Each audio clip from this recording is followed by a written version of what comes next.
Merry Christmas Eve. This video is coming to you from my basement. It's kind of dark, I'm sorry, but this is the only place that it's sort of quiet in my house right now. So I wanted to film this video. It's probably the most important one that I've done to date. There is a lot of information to cover. It came from one of the channel subscribers. So there's a ton to cover. I am going to cover everything that I can about Leangains, the workout, the diet, everything within reason that Martin, I think, would approve of. So let's get going. So it came from a comment. I write down my comments. Let's see, let me find it. Dear Paul, you're the ugliest, weakest piece of... Oh, no, that's not the right comment. Hold on, one second, let me find it. All right, the comment came from Ruan Budagoda. Sorry, I butchered your name. Said, could you please post your workout for fat loss, obstacles you ran into, and how you stayed on the program? Obviously, I can't post my entire program. That would be giving away Martin's program. So he just meant obstacles and things like that. So I'm going to go into as much depth as I can on that, reasonably can. And at the end, I'm going to cover obstacles, which I think is going to be the most important part of this video. So let's go there. So let's start with how. So how did I stay on, or how do I stay on the program? I stay on it because I like it.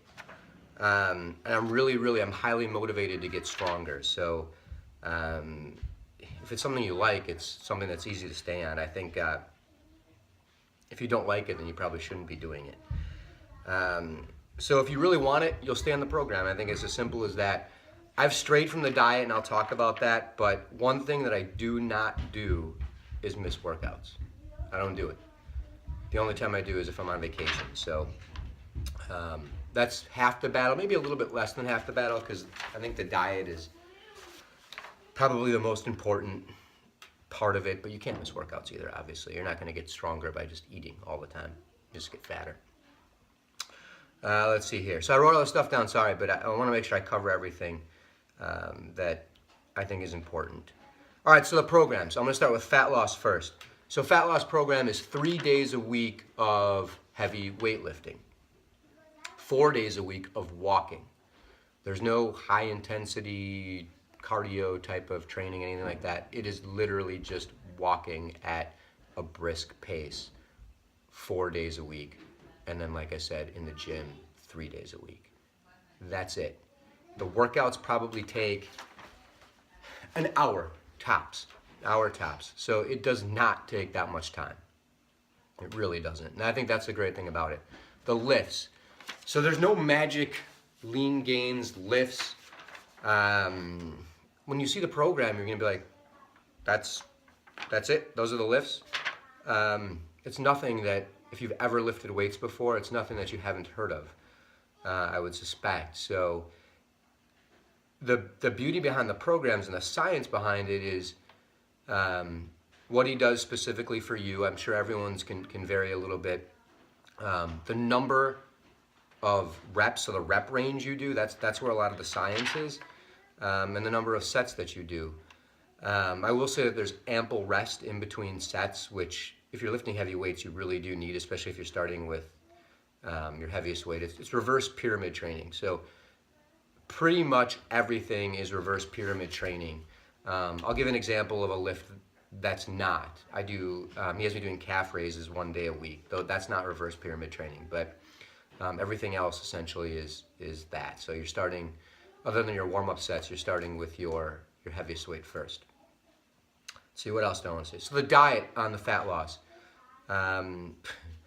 You're in a caloric deficit, so that's, I mean, that goes without saying. You need to eat less calories than you need during the course of the day to lose weight. So I'm not giving away too much there. It's high protein every day, and then there's carb and fat cycling. So on a workout day, on a lifting day, you're eating more carbs, less fat, but still high protein, and more calories that day. And on the fat loss on a walking day, / rest day, whatever you want to call it, you're still eating high protein, but you're eating more fat, less carbs. I've read some things about why that works. I'm not a scientist, so the science behind it is not what I'm going to go into, but I'll say it works. So that's it. There's nothing magical about the program other than all the science that goes on behind the scenes that honestly I don't understand. So all I can say is it works and the programs are great.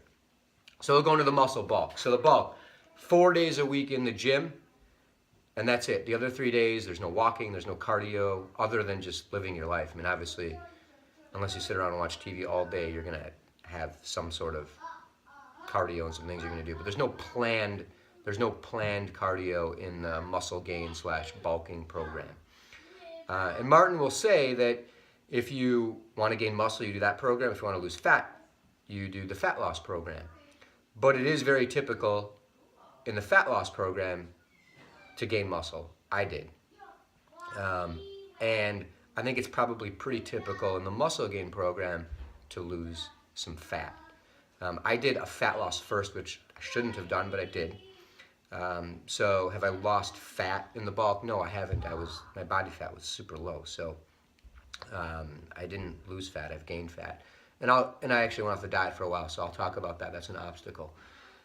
That's it. The cycling is the same for the muscle gain, except now you're eating in a caloric surplus, but you're still eating high protein both days. A lot of protein. I will say that it's very high,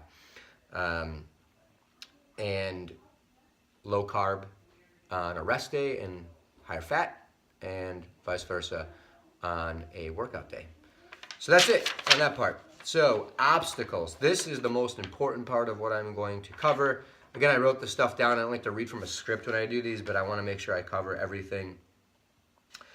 So my first obstacle, I really didn't run into many obstacles during the cut, other than it's tough to eat a low amount of calories. To be in a caloric surplus, even for me, for a month or two was tough. I like to eat, so that was difficult, but I don't know if I'd call it an obstacle. It's just what you go through if you want to lose weight, or lose body fat.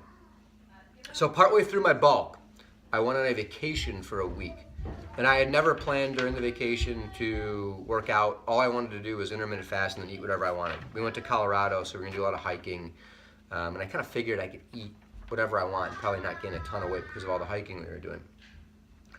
So I say loosely did intermittent fasting. I maybe fasted for 14 hours a day instead of 16 or 12 hours some days. But I ate essentially whatever I wanted. And that was a triggering event. So I think when people mess up on this, there's some sort of triggering event, whether it be holidays like this. So you have to be really careful on holidays. And what I mean by a triggering event is for 2 months after vacation, I didn't miss any workouts. And I still fasted 16 hours a day, but I ate whatever I wanted. I literally ate a cup of M&Ms that big at my desk at work every single day for a few months, and guess what? I gained a fair amount of fat.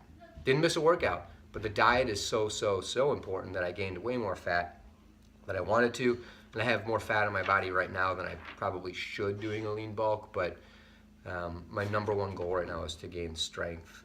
Aesthetics are secondary, and that'll be something that I'll worry about, even, not that I'm not, want to look good, but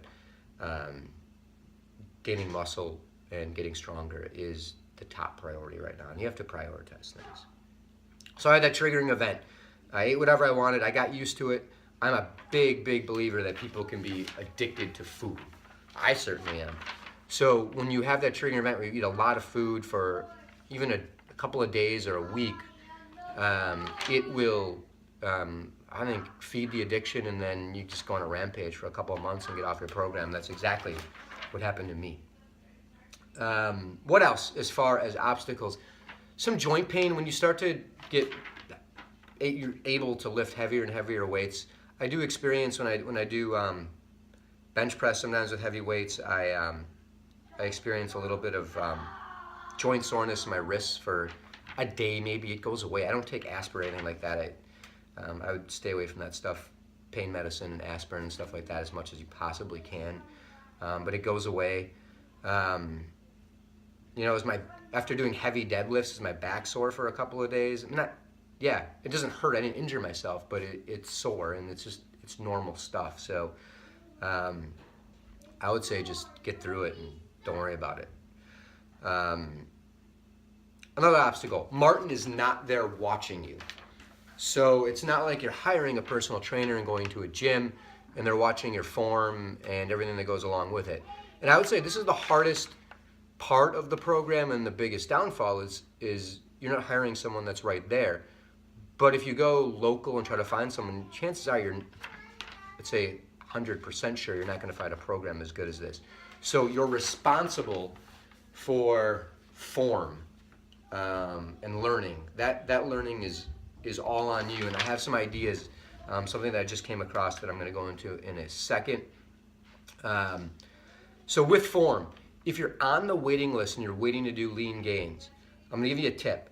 Practice squatting and deadlifting with proper form. Because unless you tell him you're not going to do those exercises, I don't even know if he'll take you on as a client if you're not going to squat or deadlift. But it's going to be part of the program. So practice it, and practice it with good form. And I would do variations of them. So I would probably practice front squat and back squat and practice deadlifting. These by far are, I think, the two compound movements that people probably injure themselves on the most and do wrong. And they probably injure themselves on it because they're doing wrong.